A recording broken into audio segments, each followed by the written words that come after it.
What's up everyone, Landon with LMR.com. Welcome to my quick overview on this shifter dampening bushing from 5.0 Resto, designed for the T5, T45, or T56 transmissions found in the 1983 to 2004 Mustangs.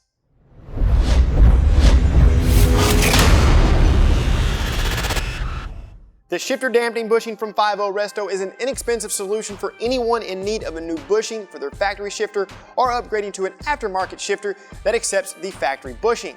The ball of the shifter sits inside of the bushing and its purpose is to reduce vibration and noise. Over time, constant shifting will wear down the bushing and could cause other problems associated with the shifter and transmission. This bushing is a direct replacement and features durable plastic construction just like the factory bushing. As far as fitment is concerned, this shifter bushing will fit all 1983 to 2004 Mustangs with a T5 or T45 and of course 0304 Cobras with a T56.